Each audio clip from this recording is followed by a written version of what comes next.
이번 강연에서는 우리가 가장 사랑하는 작가, 그리고 가장 비극적인 화가를 살펴봅니다. 빈센트 반 고흐. 7년의 화가 생활 동안 불같은 열정으로 800점 이상의 그림을 그렸지만 단 한 점밖에 팔지 못했던 화가.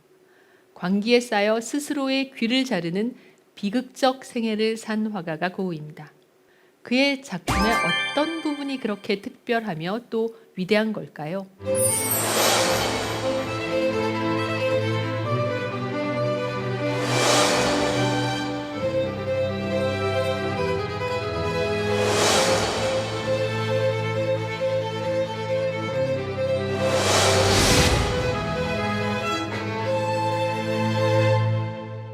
자, 고흐의 자화상입니다. 이 자화상을 통해 우리는 고흐라는 화가의 성격을 좀 볼 수 있는 것 같습니다. 그는 어떤 성격이었을까요? 일단 날카로운 눈매를 보면 상당히 예리하고 또 예민한 성격이었음을 알 수 있습니다. 동시에 그 눈동자에는 무언가 사람으로 받은 상처, 외로움에 대한 두려움 같은 것들이 엿보입니다. 상처받은 인간의 두려움과 불안, 이런 느낌이 그의 자화상에서 느껴진다면 좀 지나친 과장일까요? 그런 것 같지는 않습니다. 고흐는 유럽에서도 잘 안 보이는 나라죠. 잘 안 알려진 나라, 네덜란드 태생입니다. 고흐는 1853년 3월 30일에 네덜란드의 준데르트라는 작은 마을에서 태어났습니다. 그의 아버지 테오도리스 반 고흐 목사는 개신교 칼뱅파의 목사였어요. 아버지의 월급으로는 대학에 갈 만한 형편이 되지 않았기 때문에 고흐는 고등학교를 마치고 17살에 취직합니다. 고흐가 취직한 직장은 삼촌들이 다니고 있었던 그림을 거래하는 구필이라는 이름의 화랑이었습니다. 이 화랑에서 고흐는 모두 7년을 일했고 동생인 테오 역시 고등학교를 졸업하고 이 구필 화랑의 점원으로 자리를 잡았습니다. 그런데 그때쯤에 갑자기 고흐의 가치관에 생각에 변화가 생겼습니다.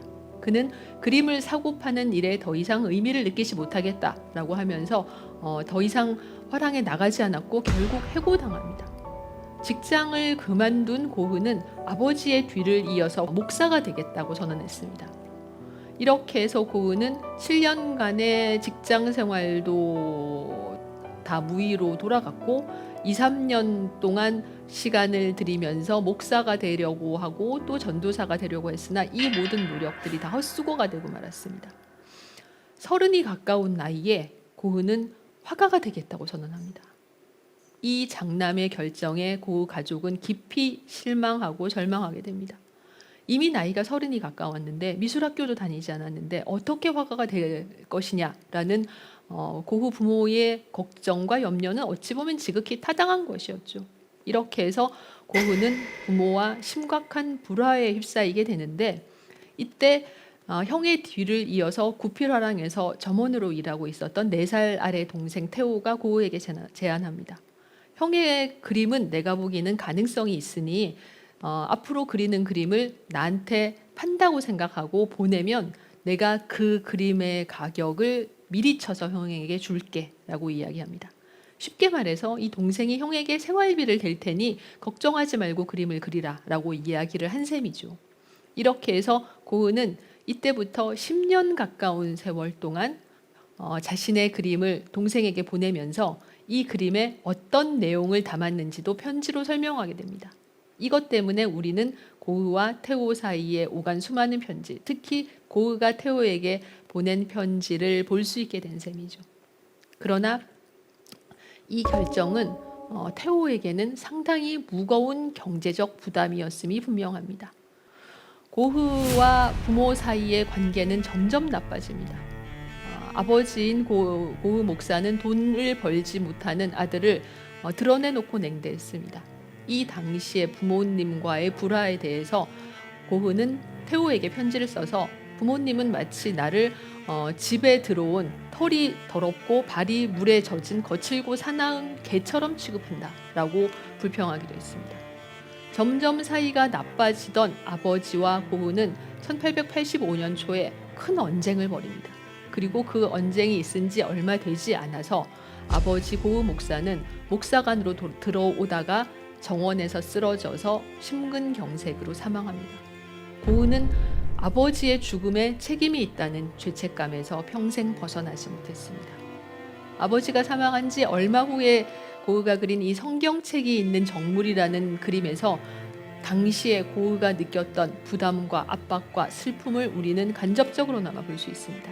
그림의 성경책은 굉장히 크고 무겁고 위압적입니다. 그 성경책의 두께에 비해서 옆에 놓여 있는 노란 노트는 낡은 표지에 금방이라도 책상에서 미끄러져 떨어질 것 같습니다. 성경책에 비하면 노트는 아무런 가치가 없어 보이죠. 이 무겁고 두꺼운 성경책이 고흐의 아버지, 그리고 옆에 놓여 있는 싸구려 값싼 노트, 아무 가치도 없어 보이는 낡은 노트가 고흐 본인입니다. 오른쪽에 촛대가 꽂혀 있고 그 위에 양초가 있는데 양초의 촛불은 이미 꺼졌습니다. 이것은 아버지의 생명이 육신을 떠나갔다라는 의미가 되죠. 고흐는 초창기에 전도사로 머물던 탄광촌에서 계속 머물면서 광부들의 모습을 그림으로 그립니다. 그는 노동하고 있는 농민들, 광부들의 가난하지만 그리고 투박하지만 진실된 모습을 그림에 담으려고 했습니다. 이런 고흐의 초창기 그림은 밀레의 영향하에 있습니다. 왜냐하면 고흐는 제대로 된 미술학교에 다니지 못했고 한 번은 미술학교에 입학하기는 했지만 그 미술학교에서 고흐를 중학생들과 같은 반에 넣었기 때문에 고흐가 도저히 견디지 못하고 금방 학교를 나와버린 경험이 있었습니다. 이렇게 제대로 그림을 배우지 못했기 때문에 테오는 파리에서 일하면서 고흐에게 화가들의 화집을 보냈습니다. 지금처럼 인터넷이나 이런 것들이 발달하지 않았기 때문에 다른 화가들의 그림을 볼 기회도 그렇게 많지 않았거든요. 이런 동생이 보낸 화가들의 화집 중에서 특히 고흐의 마음을 사로잡은 것은 장프랑수와 밀레의 그림이었습니다.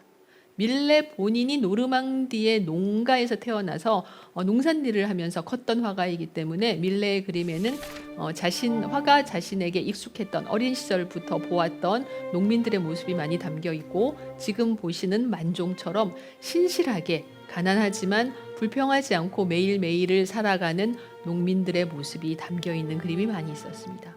이런 밀레의 그림을 보고 고흐는 본인도 이런 그림을 그리고 싶어 했던 거죠. 1885년 4월에 아버지가 돌아가신 지 얼마 되지 않아서 최초의 걸작이라고 부를 수 있는 감자 먹는 사람들이 탄생합니다. 이 그림 속에는 5명의 광부와 광부의 식구들이 등장하죠.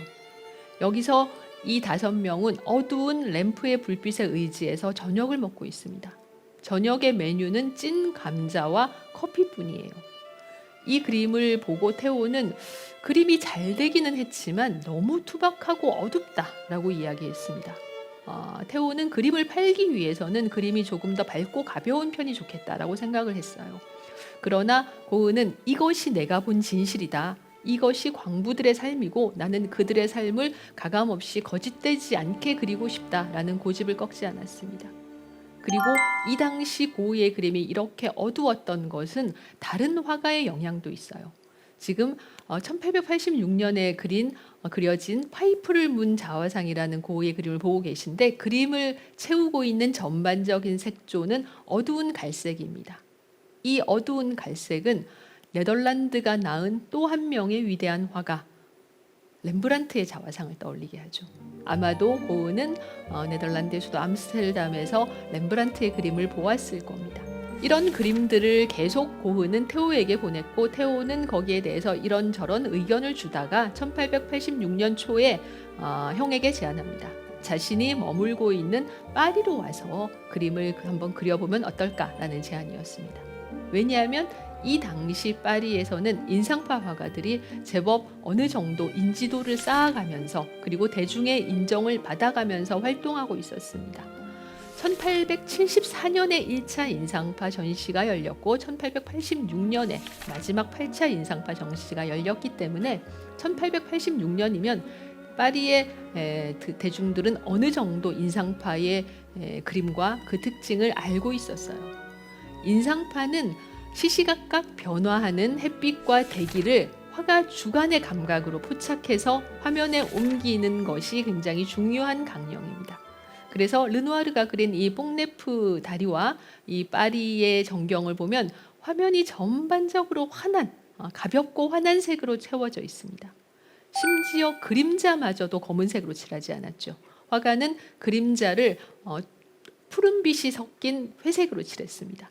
사실 햇빛 아래에서는 검은색이나 어두운 색이 나오기가 좀 쉽지 않죠. 햇빛 아래에서는 모든 것들이 환하고 밝게 보이기 마련입니다. 이런 경향이 당시 파리에서 유행하는 경향이었기 때문에 테오의 입장에서는 형에게 이런 그림들을 파리에 와서 직접 보고 그리고 자신의 그림 경향을 조금 더 변화시키고 발전시키기를 원했던 것 같아요. 그리고 고흐도 테오의 제안이 타당하다고 생각했기 때문에 1886년 초에 고흐는 테오가 살고 있는 파리로 가게 됩니다. 자, 파리에 왔을 때 고흐의 그림이 어떤가요? 확실히 좀 밝아졌습니다. 그러나 아직까지 우리가 고흐 하면 떠오르는 이 화가의 특징이 그림에 보이는가 하면은 별로 그렇지 않죠. 이 그림은 고흐의 그림이라고 보기에는 좀 지나치게 평범합니다. 또 이런 그림도 그렸는데요. 이런 그림을 통해서 고흐가 당시에 파리에서 유행하던 여러 경향들, 인상파나 또 1886년 마지막 인상파 전시에서 쉐라가 그랑드자트 섬의 일요일 오후라는 그림을 들고 나왔는데 이 그림은 점묘법이라는 혁신적인 기법으로 그려져 있죠. 그림에서 모든 선을 제거하고 색깔의 혼합도 이루지 않고 빨강, 파랑, 노랑 또는 초록까지 3원색이나 4개의 원색을 사용하되 이 4개의 원색으로 무수히 많은 점을 찍어서 눈에서 색의 혼합이 일어나도록 만든 그런 대단히 혁신적인 기법입니다. 이 기법도 고흐는 보았던 것 같아요. 그리고 자기 스타일대로 이 기법을 한번 이용해 보려고 한 것을 우리는 이 그림을 통해서 느낄 수가 있습니다. 아무튼 고흐는 파리에 와서 분명히 변화를 이루고 또 발전도 하고 있었습니다.